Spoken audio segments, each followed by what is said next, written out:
लक्ष्मी निवास या मालिकेच्या येणाऱ्या भागामध्ये आपल्याला असं बघायला मिळतंय की आता सिद्धू भावनाच्या घरी आलेला असतो। भावना खिडकीमध्ये डोकं ठेवून बसलेली असते। सिद्धू तिच्या मागे येतो आणि तिला म्हणतो की मला तुमच्याशी थोडं बोलायचं आहे।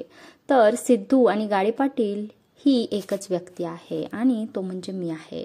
जेव्हा मी तुम्हाला पहिल्यांदा पाहिलं तेव्हाच मी तुमच्या प्रेमात पडलो होतो आणि हे सर्व आनंदीला माहिती आहे, कारण की आनंदी जेव्हा हरवल्या होत्या तेव्हा मीच तिला तुमच्याशी भेट घालून दिली होती।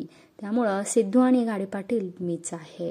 त्यानंतर तुमचा जो काही निर्णय असेल तो मला नक्कीच सांगा, असं म्हणून सिद्धू तिथून निघून जातो।